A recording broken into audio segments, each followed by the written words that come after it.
The battlefield lies in silence. Heat shimmers across the basalt hills, turning every stone into a mirror of light and ash. Once, this was the beating heart of a kingdom. Now it is only ruin. Burned banners lie tangled with lances, their emblems scorched beyond meaning. The stench of iron and sweat clings to the air. A crown, gilded but dented, glints weakly in the dust. The crown of Jerusalem, half buried beside the bodies of its knights. Around it, flies drift lazily in the heat, indifferent witnesses to the fall of an empire. The wind moves, slow and dry, over mail that still smokes from the sun. There is no clash, no cry, no echo, only stillness. The desert has swallowed a kingdom whole, leaving behind one small shimmer of gold in the ashes of faith. Rewind the silence to its source, 2 days before the collapse. 20,000 men trudged through the Galilean plain beneath a pitiless sun. Their armor baked their skin, their tongues cracked and swelled. The wells had run dry behind them, the streams ahead poisoned or seized. They marched not as soldiers but as shadows, dragging their banners through clouds of dust that clung to every breath. Horses stumbled, lips bleeding. The air shimmered like a mirage that mocked them with false rivers. Commanders shouted, but no one listened. The sound was too heavy. By nightfall, men drank from puddles fouled with blood. The enemy was unseen, yet everywhere, the heat itself a weapon. By the time they reached the horns of Hattin, they no longer needed swords to be defeated. Thirst had already chosen its victims. At last, the two peaks appeared. Black rock against a burning sky. The horns of Hattin, a volcanic ridge carved by centuries of fire, its slopes sharp, its soil dead. The Crusaders saw high ground, a place to stand and fight. They did not see the trap. Smoke from the dry fields rose in lazy curls, carrying the scent of pine and death. The hilltop gave them height, but no water, no mercy. Around them stretched a sea of heat and emptiness, every direction a mirage. Exhausted soldiers collapsed beside thorn bushes, their armor too heavy to lift. Far beyond, thin banners shimmered at the horizon, the green and gold of Saladin's host, patient as the desert itself. The horns loomed above like dark witnesses. Salvation had led them into the furnace. Saladin's armies moved with precision, not in fury, but in rhythm. Cavalry encircled the hill like a tightening noose, dust swirling from their hooves. At dawn the fires began. Brush and grass ignited in waves, smoke rolling up the slopes, choking the trapped Crusaders. Arrows rained through the haze, unseen until they struck. The air turned to fire. The sun became a second enemy. The Christians fought to breathe more than to fight, their throats raw, their eyes stinging. Every charge they made found only smoke and steel waiting. Saladin never rushed. He waited, the master of distance and heat, letting thirst do the killing. By noon the circle was complete. The cross standards still waved, faintly, but the wind carried no prayer. The desert had answered the crusade with its oldest weapon: silence. At the center of the dwindling army stood the most sacred relic of the Latin East, the true cross, mounted in gold and guarded by the last faithful. Priests wept as they raised it toward the burning sky, their chants breaking into coughs. When the final charge came, it was less an attack than a collapse. The Templars fell first, their shields sinking into sand. The relic bearer staggered, then vanished beneath a tide of bodies. A Muslim standard rose where it fell. In that moment, the Crusader kingdom lost more than men. It lost its divine assurance. The cross, once their compass and promise, was gone. All around, knights threw down their arms, some kneeling, some cursing, all broken. The symbol that had carried them across continents now lay trampled in the ash of defeat. When the fighting ceased, the sun still burned. King Guy of Jerusalem sat in the dust, his face grey beneath a crown that no longer mattered. Around him, his nobles knelt in silence, armor stripped, hands bound. The Templars and Hospitallers, the iron heart of the Crusades, were executed where they stood. Saladin approached with the calm of one who has already won. He offered King Guy a cup of water, mercy. When Renaud of Chatillon reached for it, Saladin's hand stopped him. "You are not my guest," he said, and the sword fell. The king trembled as the blood darkened the sand beside him. Mercy and justice bound together in ritual. The age of the Latin kings was over. Chains would finish what the sword had begun. By dusk, the fires were gone, leaving only the crackle of cooling stone. From the heights of Hattin, smoke curled like ghosts into the red horizon. The Crusader banners lay burned to ash. The hills shimmered in the last light of their faith. No foreign army had needed to crush them. They had carried their ruin within. Pride, heat, and hunger had done what no siege could. The crown of Jerusalem, now half buried, gleamed once more before the wind buried it in dust. Far away, Saladin's campfires glowed like stars, heralds of a new dawn. The voice fades, steady and final. This was not defeat, it was self-destruction, a kingdom undone by thirst. Dawn breaks over the holy city, gilding the limestone walls in pale gold. Bells toll from the Church of the Holy Sepulchre, their echoes winding through narrow alleys where incense smokes from bronze censers. Pilgrims shuffle barefoot through stone courtyards, lips moving in prayer. Knights of the temple stride past them, armor still streaked from last night's watch, eyes fixed on heaven and horizon alike. Inside the church, Latin chants rise beneath mosaics that shimmer like liquid fire, mingling with the faint scent of frankincense and oil. The city seems eternal, a fragment of heaven anchored to earth. But beneath the hymns, cracks show in the marble. A priest's hand trembles as he lifts the host.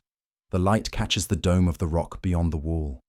Two faiths sharing one dawn, divided only by silence. Beyond Jerusalem, the Crusader kingdom gleams across the coast like a chain of jeweled fortresses. Acre, bustling harbour of merchants and mercenaries. Tyre, its towers reflected in sapphire sea. Jaffa, gateway of pilgrims, where ships from Genoa and Marseille anchor beside Arab dhows. The ports smell of salt, spice and sweat, the language a song of many tongues. Frankish nobles dine beside Syrian traders. Gold coins pass between hands that once drew swords.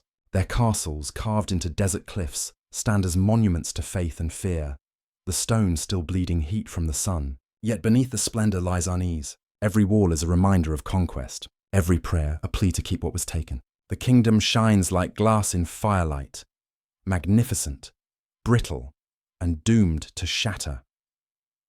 Inside the royal halls, unity has thinned to ceremony. King Guy de Lusignan, handsome and uncertain, wears his crown like armour, heavy, ill-fitting. Raymond of Tripoli counsels caution, his words sharp but ignored.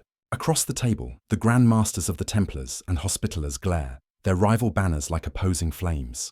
The council chamber flickers with candlelight and accusation. Voices rise, goblets fall, and pride drowns reason. They argue over glory, not survival, over titles, not tactics. Outside, the torches of sentries flicker on the city wall, their light dimming against the southern wind. In the distance, the desert sleeps, but not for long. As nobles feast and priests bless, the kingdom's spine weakens, its heart deafened by its own conviction that God will intervene again, as he once did. Far to the south, in the deserts of Egypt and plains of Syria, another world gathers its strength. Salah ad-Din Yusuf ibn Ayyub, Saladin, kneels in prayer beneath a green banner rippling against the stars. Born of Kurdish blood, tempered by war and diplomacy, he rose from general to sultan by vision, not birthright. Under his hand, the divided lands of Islam became one. Egypt and Syria united beneath a single purpose. His soldiers marched not for plunder, but for faith, their steps measured, their hearts bound by the call of jihad. In him, the fire of belief burns steady, disciplined. He writes to his generals, "Jerusalem belongs not to us, but to God. We are but his instruments." Against the Crusaders' divided councils, Saladin moves as one will, the crescent rising against the cross. In Jerusalem's halls, the night glows with laughter and wine. Gold plates reflect torchlight. Harps echo through arches draped in silk. Knights boast of sieges past while servants refill their cups with Cypriot red. A troubadour sings of the first crusade, of victory granted by heaven, and the guests applaud, drunk on memory. Yet behind the feasting, frescoes flake, and the air hangs heavy with dust and complacency. A single servant watches from the doorway, his eyes on the sky beyond the window, where no stars gleam, only the faint red glow of the southern horizon. They still believe God's favor is eternal. They do not hear the desert breathing. The bells of Jerusalem ring in the distance as, far away, the muezzin's call answers them. Two songs of devotion, born of the same silence, rise into the dusk. Between them lies the Holy Land, one soil, two heavens. On a high terrace, King Guy gazes south, unaware that his crown will soon lie in dust. Across the dunes, Saladin watches the same sky, his prayer beads slipping through calloused fingers. Neither can see the other, yet destiny has already set them on a collision course. The light fades, and the first wind of summer begins to move. One world worships in gold and stone, the other in sand and stars. And between them, the horizon waits, patient and merciless. In June of 1187, the first spark was struck at Tiberias. Saladin's banners appeared on the hills, his cavalry descending like wind from the desert. The city burned quickly, walls blackened, towers shuddering under stone. Inside, Countess Eschiva, wife of Raymond of Tripoli, stood behind barred gates as the flames rose. Yet Saladin did not press the siege. He did not need to. Tiberias was the lure, not the prize. He knew the Latin kings would come. Honor demanded it, pride ensured it. From his vantage on the ridges, Saladin watched the smoke curl upward, faint and deliberate, rising into the blue like a summons. Below him, the Galilean plain shimmered in the heat, a vast crucible waiting to be filled. The bait was set. The enemy, he knew, would bring themselves. At Sepphoris, where cool springs murmured through shaded groves, the Crusader lords gathered. Around a long table strewn with maps, voices clashed louder than swords. Raymond of Tripoli, calm and weathered, urged restraint. Let them rot in the sun. The land will fight for us. His words carried sense, but not glory. Across from him, Gerard de Riedefort, Grand Master of the Templars, rose with fire in his eyes. To sit idle is to doubt God. We march, and he will grant us victory. The room fell still. The king, Guy de Lusignan, looked from one to the other, torn between reason and righteousness. The goblets before them still brimmed with water, clear, cold, abundant. Outside, the sun burned the horizon red. When the council ended, pride had spoken louder than wisdom. The springs of Sepphoris were left behind. The army moved at dawn, 20,000 men and horses, gleaming like a river of metal beneath the rising sun. But by midday, the river turned to steam. The Galilean plain offered no mercy, no shade, no water. The ground cracked under their boots. The air shimmered like molten glass. Armor became cages. Thirst tore the ranks apart more surely than any blade. Lips split, tongues swelled, and even the proudest knights lowered their banners to shield their faces. Horses collapsed mid-step, their riders staggering onward, blinded by sweat and dust. The road vanished in the glare. To the east, the mirage of water mocked them. Always near, never real. The sun did not set as a friend that day. It became a blade drawn across the sky. And still, they marched toward Tiberias, toward the fire waiting in the hills. Saladin's army did not strike. It bled them slowly. From the ridges came smoke, dry grass burning, wells sealed with sand. Every oasis turned to dust. Scouts rode close enough to be seen, then vanished, leaving behind only heat and fear. The Crusaders trudged on, lungs full of ash, skin seared beneath the mailed weight of their faith. Arrows occasionally fell from unseen hills, not to kill, but to remind. Even the wind seemed allied with Saladin, pushing smoke into their ranks. When night came, it brought no coolness, only the hiss of distant fires and the quiet, steady ring of hooves beyond sight. The land itself had chosen sides, and in that choice, the Crusaders began to understand that they were not fighting an army, but a world turned against them. By nightfall, the survivors reached a low rise near the village of Hattin. Dry earth, scattered thorns, no water. The moans of men filled the darkness. Tents sagged like wilted sails. Even prayer faltered into silence. Horses lay where they fell, ribs rising once, then still. Some knights whispered of retreat, but there was no direction left to flee. The fires of Saladin's encirclement glowed on every horizon. The air was thick with despair and dust. Above, the stars pulsed faintly through the smoke, their light blurred by heat.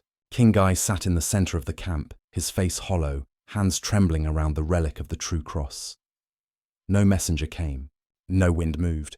The night felt endless. A breath held before the storm. Then dawn broke, cruel and blinding. The first light fell upon two dark peaks ahead.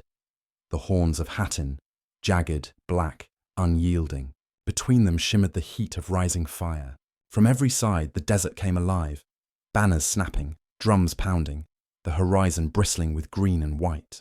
Saladin's host stretched as far as the eye could see, their lines a living wall of faith and steel. The Crusaders scrambled into formation, weary, parched, unready. Some crossed themselves. Others simply stared at the sun, squinting through tears of exhaustion. A single wind swept across the plain, carrying the smell of smoke and fate. The horns stood before them like the gates of judgment. And beyond them, the end of a kingdom.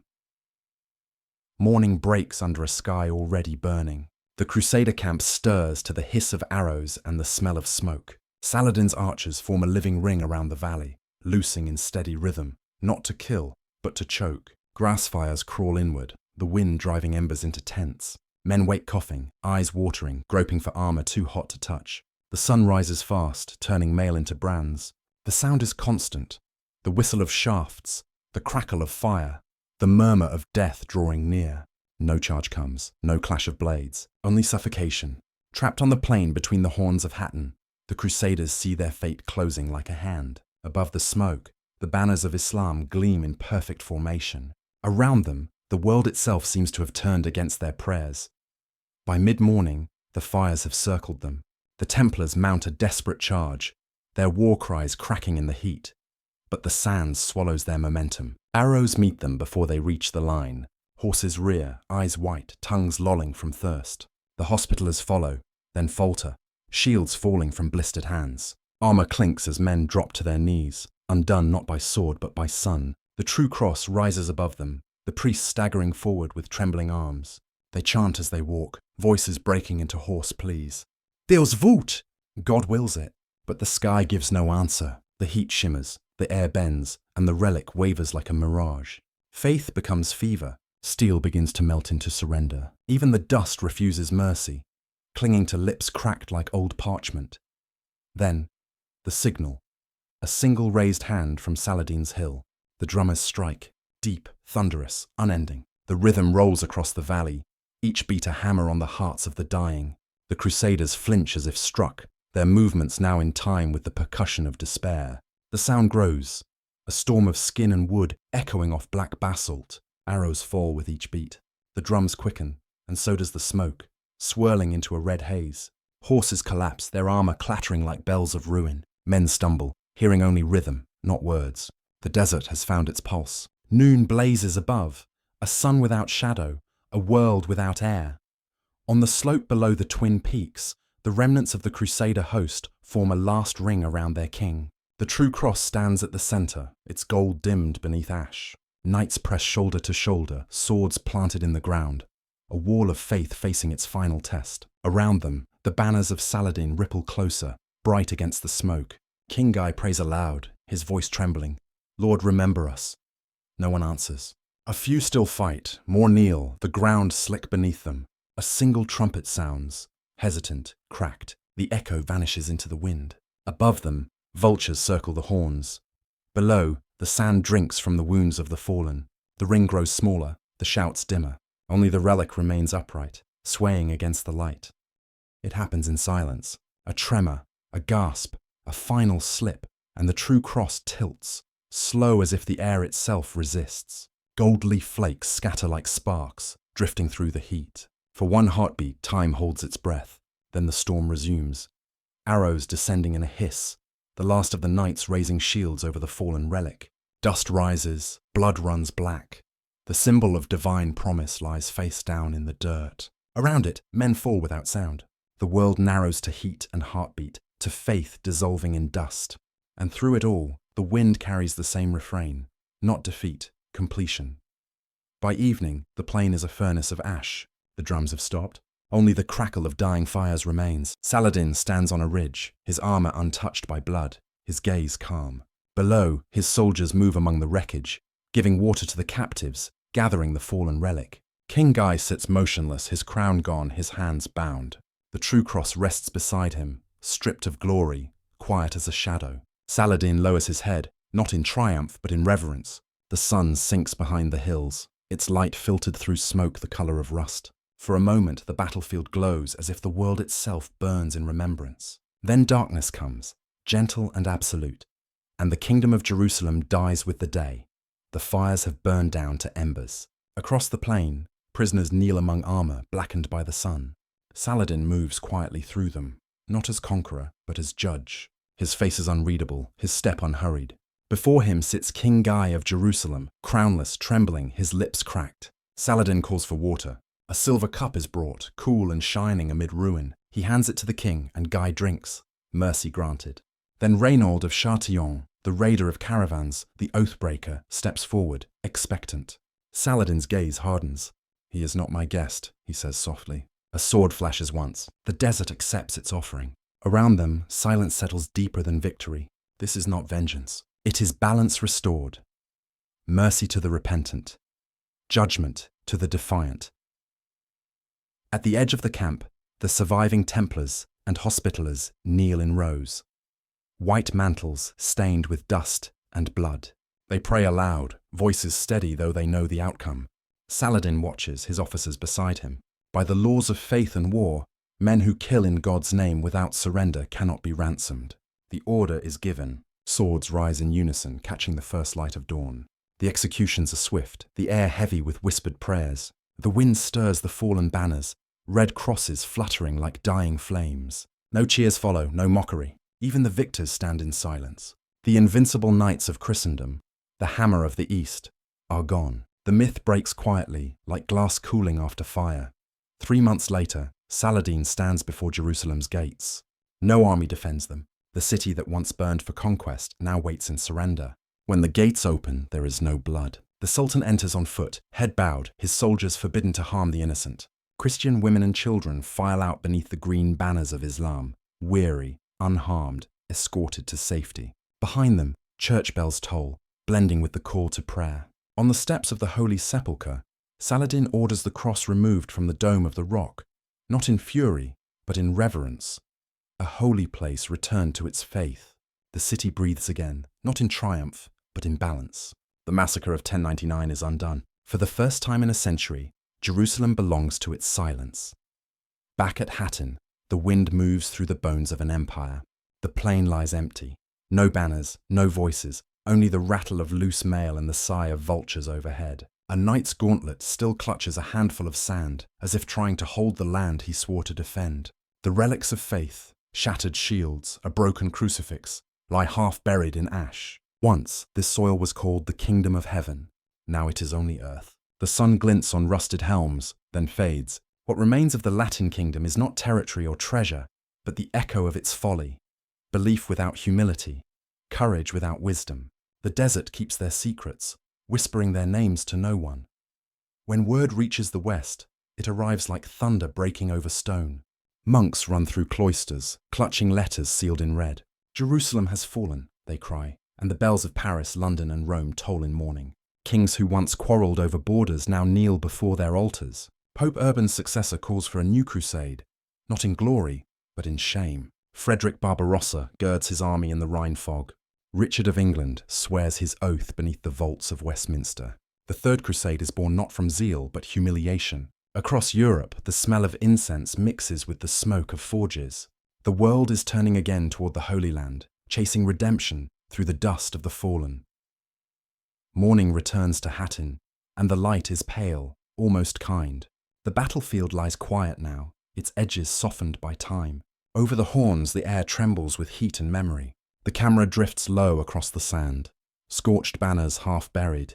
Chain links rusted to bone. The voice falls to a whisper. They marched for God and perished for arrogance.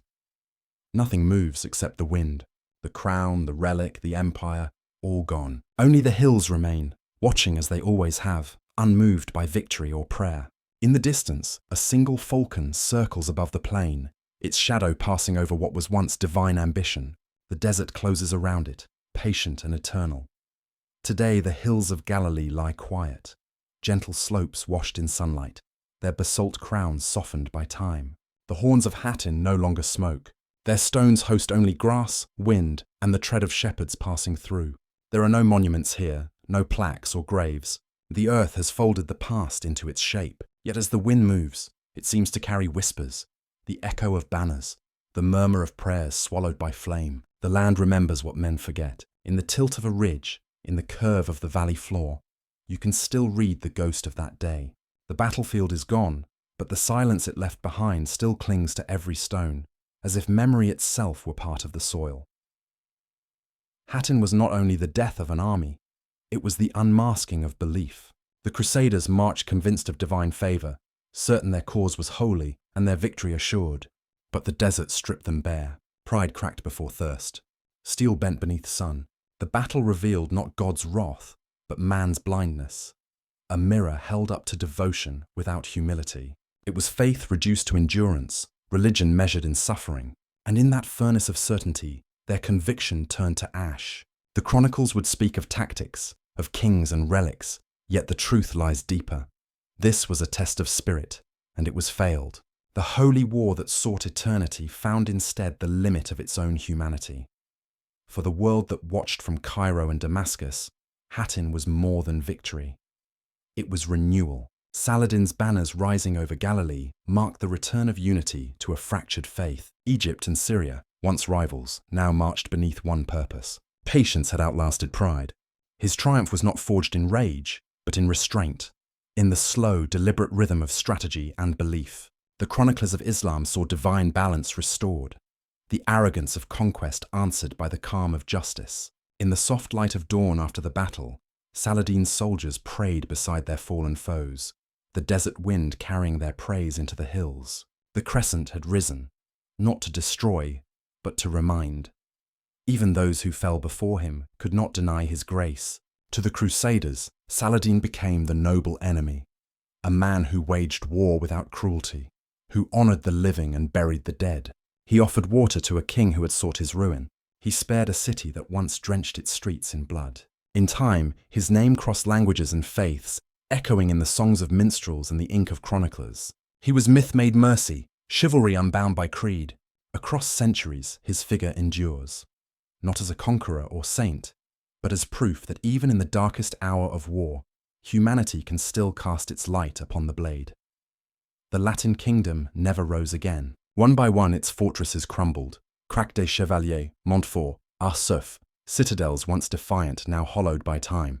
Their towers stand half-buried, their chapels open to the sky. The sea winds carry away their dust grain by grain, the desert reclaiming what was never meant to last. In the west, new crusades were vowed, but the dream had already died.